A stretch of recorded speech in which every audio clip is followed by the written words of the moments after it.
வணக்கம், welcome to stock bounce. தெரிஞ்சவங்க super, தெரியாதவங்க பார்த்து தெரிஞ்சுங்க. சூப்பரான நிறைய விஷயங்கள்லாம் பார்க்க போகிறோம். மறக்காமல் ஸ்கிப் பண்ணாமல் ஃபுல் வீடியோ பாருங்கள். ஃபஸ்ட்டு வந்து ஏஐ. இந்த ஏஐ வந்ததுலேருந்து மிகப்பெரிய மாற்றங்கள் வேர்ல்டு லெவலில் நடந்துகிட்ருக்கு. நம்ம பார்க்குற வீடியோஸ் கூட எது வந்து ஒரிஜினலான வீடியோ, எது வந்து விர்ச்சுவலான வீடியோ கண்டுபிடிக்கவே முடியல. ஸோ எப்படி ஏஐ வந்து வளர்ந்துட்டுருக்கு, என்னென்ன கம்பெனிஸ்லாம் உண்மையிலே இருக்குது அப்படின்றது பார்க்கலாம்.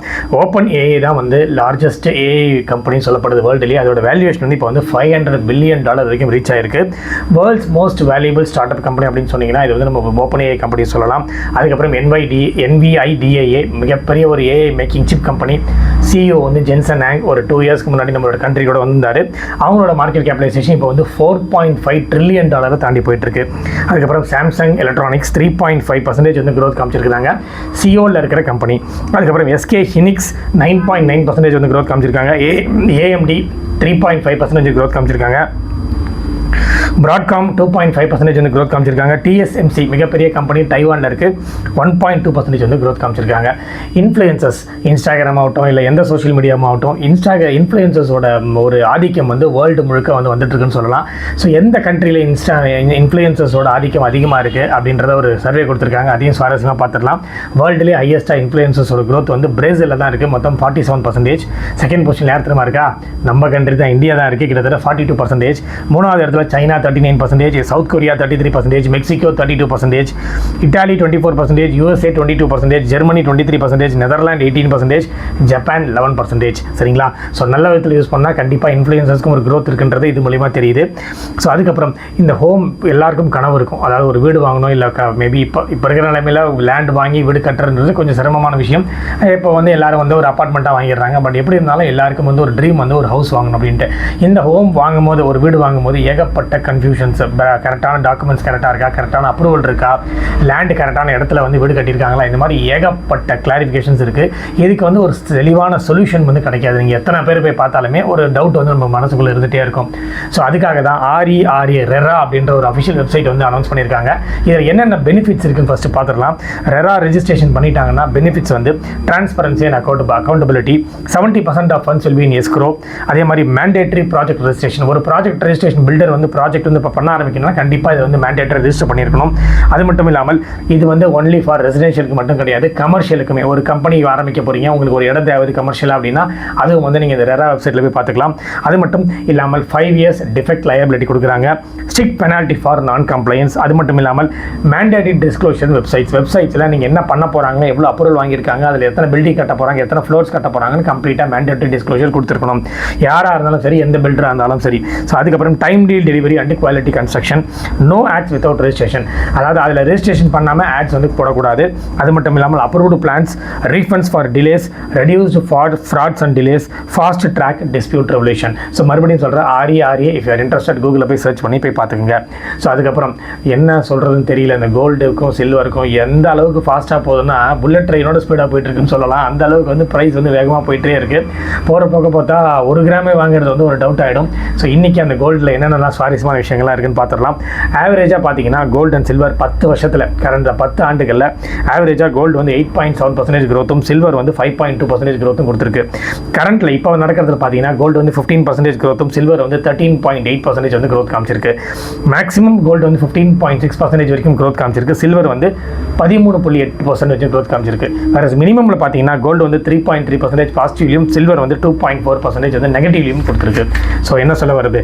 அதுக்கப்புறம் கோல்டோட ETF எப்படி இருக்குது, அதோட கோல்டோட ப்ரைஸ் எப்படி இருக்குது அப்படின்னு இப்போ ஒரு 5 yearsல ஒரு சர்வே கொடுத்துருக்காங்க. அதையும் பார்த்துடலாம். ஆகஸ்ட் 2021 கோல்டோட ETFோட ப்ரைஸ் வந்து 16,350 கோடி. அப்போ கோல்டோட ப்ரைஸ் வந்து வெறும் 47,106 ரூபாய். ஆகஸ்ட் 2022 கோல்டு ETF ப்ரைஸ் வந்து 19,790 crores, ப்ரைஸ் வந்து 50,986. அதே மாதிரி ஆகஸ்ட் 2023 கோல்டு ETF ப்ரைஸ் வந்து 24,318 crores. அதே மாதிரி கோல்டோட ப்ரைஸ் வந்து அப்போ 59,262 crores. ஆகஸ்ட் 2024 கோல்டோட ETF பிரைஸ் வந்து 37,410 crores, கோல்டோட பிரைஸ் வந்து 71,679. வேற ஆகஸ்ட் 2025 எவ்வளவு தெரியுங்களா பிரைஸ்? ETF ஓட பிரைஸ் வந்து 72,502 crores.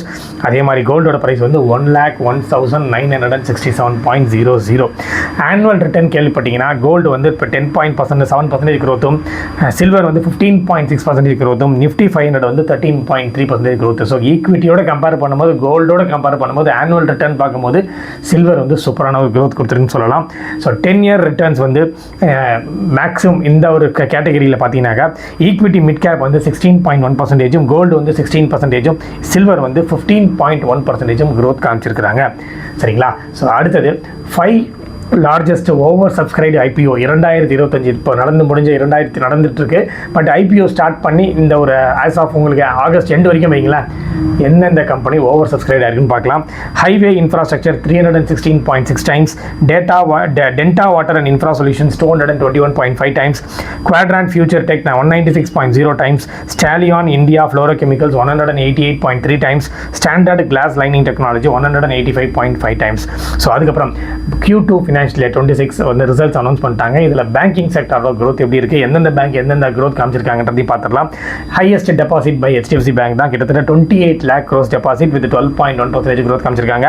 அதுக்கு அடுத்தது Kotak Mahindra bank with 5.3 lakh crores deposit with 14.6%, IDBI bank வந்து 5.3 lakh crores deposit with 12.0% growth, RBL bank 1.2 lakh crores deposit with 8.0% growth, yes bank 3.0 lakh crores வந்து deposit with 7.1% growth, PNB Bank 15.6 lakh crores on the deposit with a 10.4% growth, Bank of Baroda 12.7 lakh crores with a 9.7% growth, Union Bank of India 12.3 lakh crores with a 1.9% growth, Indian Bank 7.8 lakh crores with a 12% growth காமிச்சிருக்காங்க, UCO Bank 2.9 lakh crores with a 9.9% வந்து growth காமிச்சிருக்காங்க.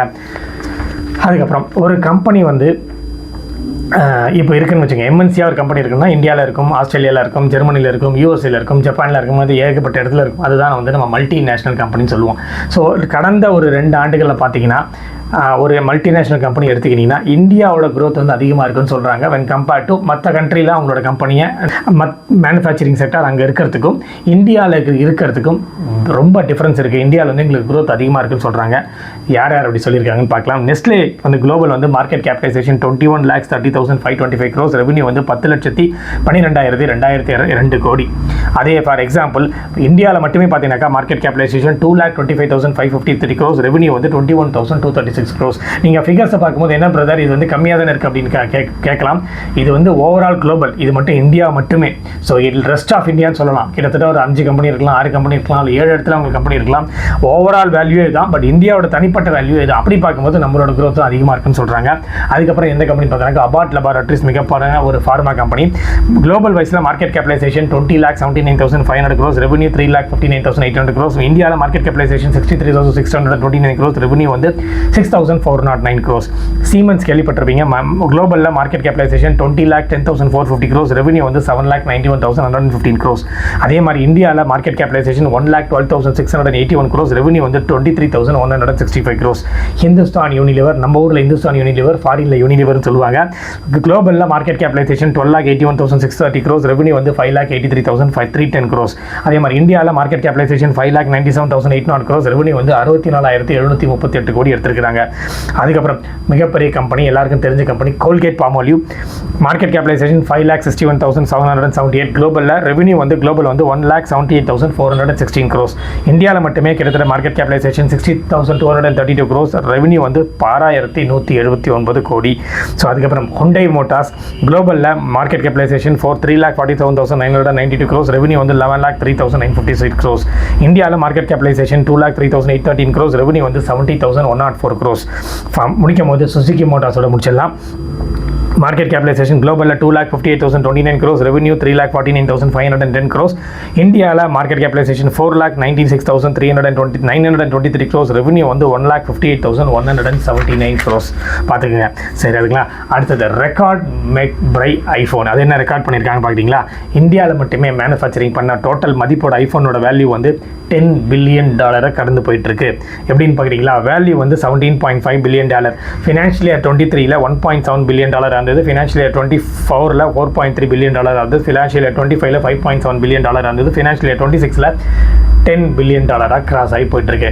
So maximum எல்லாருக்கிட்டையும் இப்போல்லாம் வந்து iPhone வந்து ஒரு சாதாரண ஒரு சாம்சங் ஃபோன் மாதிரி ஆயிடுச்சு. ஸோ வெளிநாட்டில் வந்து ஒரு ஃபோன் வாங்குறாங்க அப்படின்னா இப்போ ஒரு 25 இயர்ஸ்க்கு முன்னாடி பார்த்தீங்கன்னா எந்த ஒரு ப்ராடக்ட்டை திருப்பி பார்த்தாலும் made in Taiwan, made in Japan, made in China, made in Germany, made in Hong Kong போட்டிருக்கோம். இன்றைக்கி ஐஃபோன் வந்து உலகம் முழுக்க நம்ம இடத்துலேருந்து போகுது. திருப்பி பார்த்தாங்கன்னு வச்சுங்க மேட் இன் இந்தியா இல்லை மேக் இன் இந்தியான்னு இருக்கும். அது நம்ம எவ்வளோ பேர் பெருமை, அதுக்கே ஒரு சல்யூட்னு சொல்லலாம்.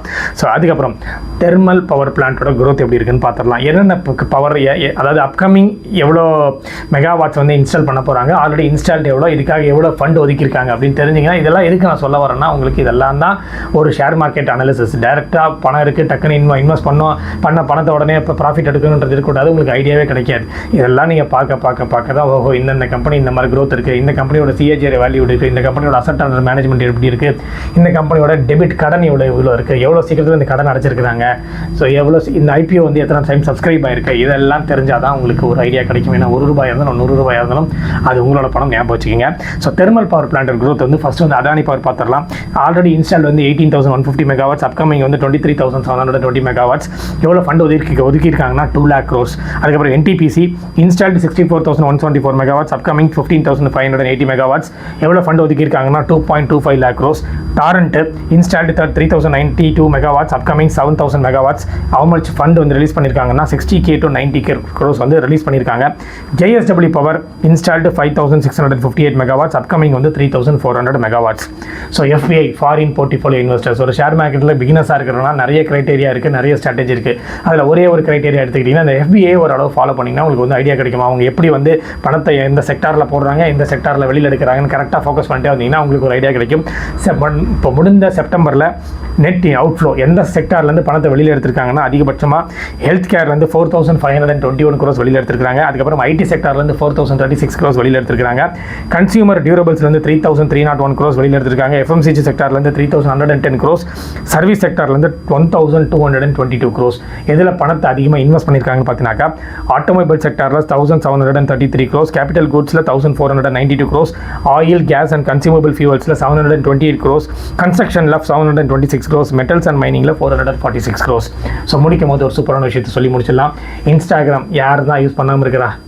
ஒரு காலத்தில் வந்து இன்ஸ்டாகிராம் வந்து அந்தளவுக்கு டச் பண்ணல, பட் அப்புறம் கொஞ்சமாக அந்த மேக்ஸிமம் ஃபேஸ்புக் அக்வயர் பண்ணதுலேருந்து இன்ஸ்டாகிராமோட வளர்ச்சி வந்து மிகப்பெரிய வளர்ச்சின்னு சொல்லலாம். இன்றைக்கி ஒருத்தர் ஃபோன் வச்சிருக்காங்கன்னா 10 பேர் அதில் கண்டிப்பாக ஒரு 7 பேர் வந்து இன்ஸ்டாகிராம் தான் பார்த்துட்டு இருப்பாங்க. உண்மையாக இல்லையான்னு மறக்காம கமெண்ட் செக்ஷனில் கமெண்ட் பண்ணுங்கள். ஸோ இதுக்காக இதை பற்றி நான் சொல்ல வரேன்னா இன்றைக்கி இன்ஸ்டாகிராமோட 15 years ஆயிடுச்சுங்க வந்து. ஸோ அதோட வளர்ந்து வந்த பாதை எப்படின்னு பார்த்துடலாங்களா? அக்டோபர் 6, 2010 தான் ஃபஸ்ட்டு வந்து இன்ஸ்டாகிராம் லான்ச் பண்ணாங்க. டிசம்பர் 2010 1 million யூசர்ஸை டச் ஆகிடுச்சு. செப்டம்பர் 2011 10 million யூசர்ஸை டச் ஆகிடுச்சு. April 2012 acquired by Facebook.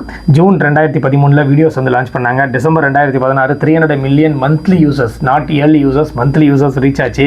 April 2016 stories launch பண்ணாங்க. நவம்பர் 2016 லைவ் ப்ராட்காஸ்டிங் இன்ட்ரடியூஸ் பண்ணாங்க. June 2018 1 billion monthly users. March 2019 shopping introduced. September 2025 3 billion monthly users ஆயிருக்கு. So இதோட நான் வீடியோ முடிச்சுக்கிறேன். I request only subscribe and watch my channel. மறக்காமல் அந்த like பட்டனை, share பட்டனை தட்டி விடுங்க. நிறைய பேருக்கு ஷேர் ஆகட்டும், அப்போ தான் நிறைய பேருக்கு காமிக்கும். அடுத்தது ஒரு ஃபேண்டாஸ்டிக் வீடியோ சந்திக்கலாம். நன்றி, வணக்கம்.